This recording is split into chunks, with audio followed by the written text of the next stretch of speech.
Ça, le deuxième séance de notre formation sur l'outil mur dans le logiciel Archicad, où nous allons continuer toujours par voir les autres paramètres du mur que nous n'avons pas vu la dernière fois. J'espère vraiment que vous avez maîtrisé tout ce qui a été expliqué dans la dernière vidéo et j'espère aussi que vous avez compris tout le système concernant les mesures des murs, etc. Donc nous allons terminer les propriétés qui nous restent sur le mur afin de pouvoir passer aux autres outils comme les portes et les fenêtres. Puisque s'il n'y a pas de mur, il n'y aura pas de porte ni de fenêtre. Sur ce, c'est parti. Je vais supprimer tout ce qu'on avait fait la dernière fois. Donc, je vais sélectionner ça. Donc, je clique là-bas sur flèche et je vais tout sélectionner comme ça. Vous pouvez voir que la couleur a changé. Et maintenant, je vais appuyer sur la touche supprimer du clavier pour tout supprimer. Et là, on va recommencer à tracer d'autres choses. Donc, comme c'est le projet que j'ai ouvert, c'est-à-dire le projet que nous avions enregistré la dernière fois, donc les paramètres que nous avions donnés pour le mur sont restés. Vous pouvez voir ici que si je clique, j'ai les paramètres qui vont apparaître. Voilà, les 220 pour la hauteur, les 15 cm pour l'épaisseur, etc. Cela veut dire que nous continuons comme si on n'avait jamais éteint notre logiciel en fait. Maintenant, nous allons continuer avec les autres paramètres. Vous avez maîtrisé déjà tout ce qui concerne la géométrie et la position. Mais ce que j'aimerais vous montrer ici, c'est les murs inclinés en fait. Les murs inclinés, c'est en 3D qu'on pourra les voir, donc en élévation.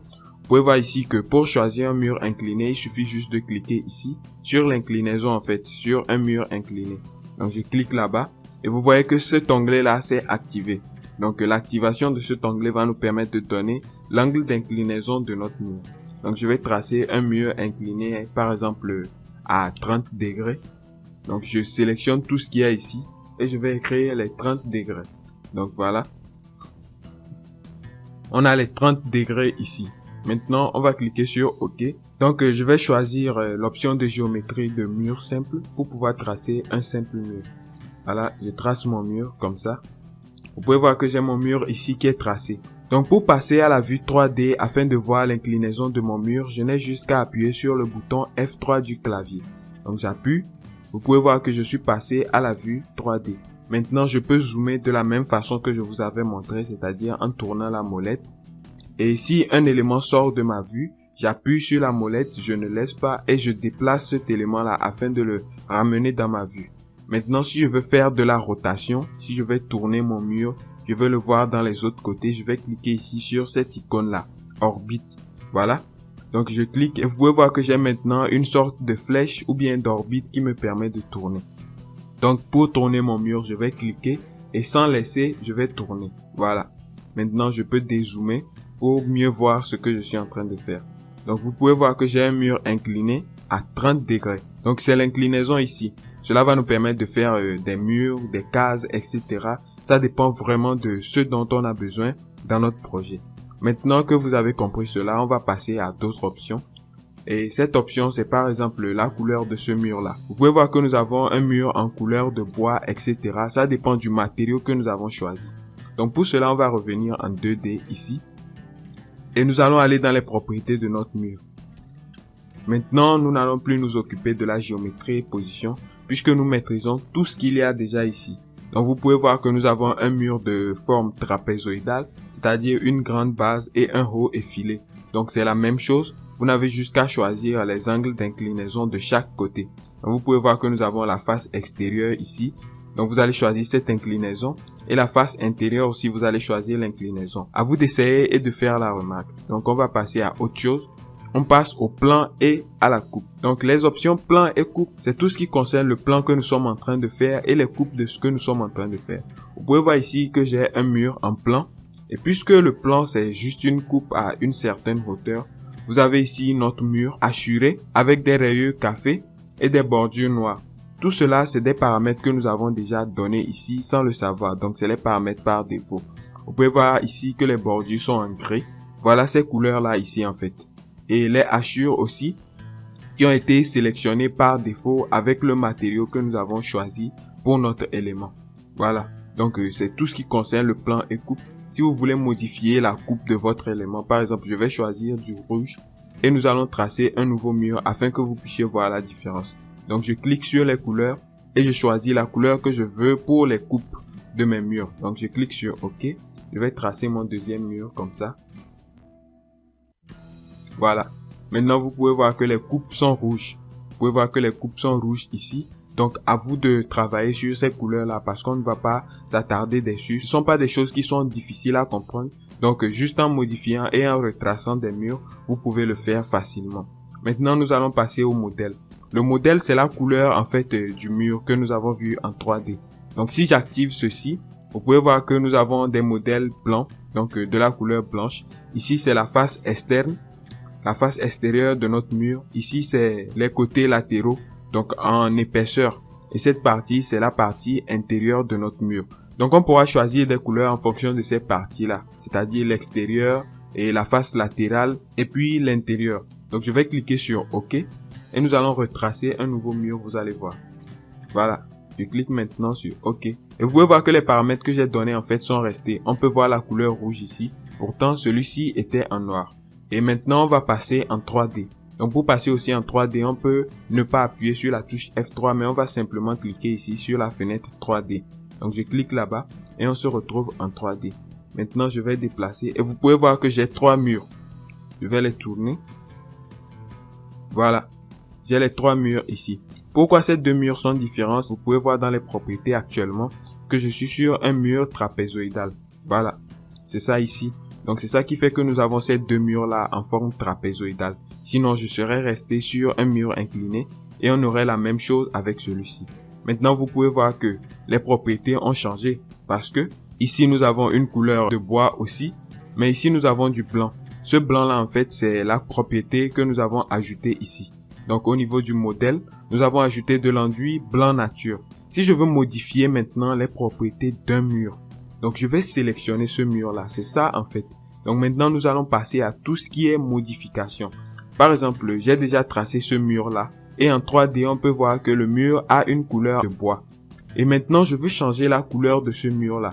Je veux mettre, par exemple, des briquettes ou bien je veux le mettre en rouge, en bleu. Donc, je vais retourner au niveau de la vue 2D. Et je vais sélectionner ce mur-là pour dire à l'ordinateur que les propriétés que je vais changer vont simplement agir sur ce mur-là. Pour ce faire, je vais maintenir la touche Shift. Et lorsque je maintiens la touche Shift, vous pouvez voir que mon élément se transforme en flèche. Et le mur sur lequel je suis devient bleu. Vous voyez que si je survole ce mur-là, il devient bleu. Cela veut dire que lorsque je vais cliquer, ce mur sera sélectionné. Et si je viens ici aussi, vous pouvez voir que c'est plutôt celui-ci qui devient bleu. Donc si je clique, je vais le sélectionner. Moi, je vais sélectionner celui-ci. Pour cela, je clique et vous pouvez voir qu'il est devenu vert. Après cela, je peux laisser la touche Shift. Et je vais maintenant cliquer sur les propriétés du mur. Cela veut dire que toutes les propriétés que je vais donner à cet instant vont s'appliquer à ce mur que j'ai sélectionné. Donc, on va passer à la modification. Voilà. Je suis passé dans les propriétés. Je vais changer par exemple la couleur. Donc, pour changer la couleur aussi, ça dépend du matériau parce que ici, nous avons choisi le bois. Donc, on va chercher par exemple dalle en pierre, quelque chose comme ça. On va choisir par exemple le bitume. On va prendre ceci, le bitume. Et puis, on va cliquer sur OK. Donc, ces propriétés-là sont appliquées maintenant à ce mur. Lorsque je vais passer en 3D, vous allez voir que la couleur du mur va changer. Voilà.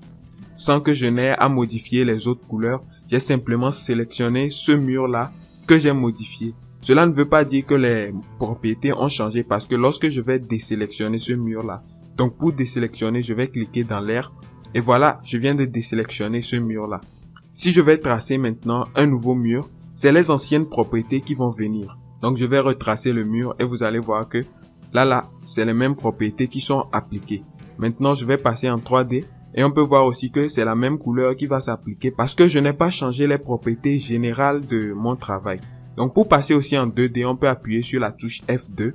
Donc j'appuie comme ça sur F2 et là je suis en 2D. Maintenant si je veux modifier des propriétés pour les futurs murs que je vais utiliser, je ne vais sélectionner aucun mur mais je vais directement modifier les propriétés ici. Vous voyez? Donc je vais choisir un modèle par exemple, on va choisir une couleur verte comme ça. Et maintenant, si je veux choisir la même couleur pour tous les éléments, c'est-à-dire la face extérieure du mur, la face latérale et la face intérieure, je vais simplement cliquer sur cet élément-là, lier les surfaces. Donc, il va nous permettre d'avoir une même couleur sur toutes les surfaces. Et comme la couleur que j'ai sélectionnée, c'est le vert, donc je vais cliquer comme ça. Et vous pouvez voir que la dernière couleur que j'ai sélectionnée va s'appliquer à toutes les autres faces. Maintenant, je clique sur OK. Et vous allez voir que les murs que je vais commencer à tracer à partir de cet instant auront la couleur verte en élévation. Donc je vais passer en 3D, j'appuie sur F3 et vous pouvez voir que j'ai ce mur là en couleur verte. Voilà, maintenant nous maîtrisons toutes les propriétés concernant les murs, enfin les propriétés qu'un débutant doit connaître. Et là vous pouvez voir que ces propriétés là vont nous permettre d'avancer. Donc nous allons pouvoir modifier des murs, notamment c'est ce que nous allons faire parce que dans la prochaine vidéo, nous allons commencer par tracer un plan. Un plan de 2 chambres salon, donc 2 pièces avec un salon. Tout cela va nous permettre d'avoir des modifications, etc. afin de maîtriser encore plus l'outil mur et tout ce qui est modification autour, parce que lorsqu'on trace un mur, ce n'est pas forcément la bonne mesure que nous allons donner. Il va falloir modifier. Et pour modifier, on n'est pas obligé de supprimer pour recommencer, mais on pourra aussi modifier ce mur-là avec d'autres outils. Donc on peut déplacer un mur, on peut le faire tourner, on peut faire tout ce que nous voulons avec le logiciel. Donc la troisième rubrique sur les propriétés, tout ce qui concerne la catégorie et propriétés, ce n'est pas encore notre problème parce que tout cela aspire vers ce qui est estimation de notre bâtiment, etc. et documentation de notre projet. Nous n'allons pas encore toucher à ces propriétés-là. On se concentre plus sur la conception architecturale. Donc la géométrie et position, ça nous intéresse parce qu'on doit donner les dimensions de notre mur, l'inclinaison, etc. Et on pourra passer aussi au plan et coupe parce que nous avons besoin des plans. On peut définir ici la couleur de nos stylos ou bien de notre crayon, ce qui va nous permettre d'avoir des coupes avec la couleur que nous voulons. Et aussi au niveau du modèle, c'est ce qui va nous permettre d'avoir une vue 3D avec la couleur que nous voulons. Donc on se retrouve dans la troisième séance où nous allons commencer avec les projets. Comme vous maîtrisez déjà l'outil mur, on pourra maintenant tracer des pièces et on va passer aux autres outils, notamment la porte et la fenêtre, afin de pouvoir modifier aussi les propriétés de là-bas. Et vous allez voir que à partir de ces 3 outils-là, vous allez maîtriser tous les autres outils que nous avons dans la boîte à outils. Et c'est parti, nous sommes devenus des grands. On pourra commencer à faire de grands projets. Sur ce, on se retrouve dans la prochaine vidéo. Et je vais toujours laisser les exercices s'il y en a sur le site. Donc n'hésitez pas à visiter le site, à traiter les exercices. Et si vous avez des difficultés, allez toujours dans l'onglet messagerie. Expliquez-nous vos difficultés et on se fera le plaisir de vous répondre. On se retrouve dans la prochaine séance. Ciao.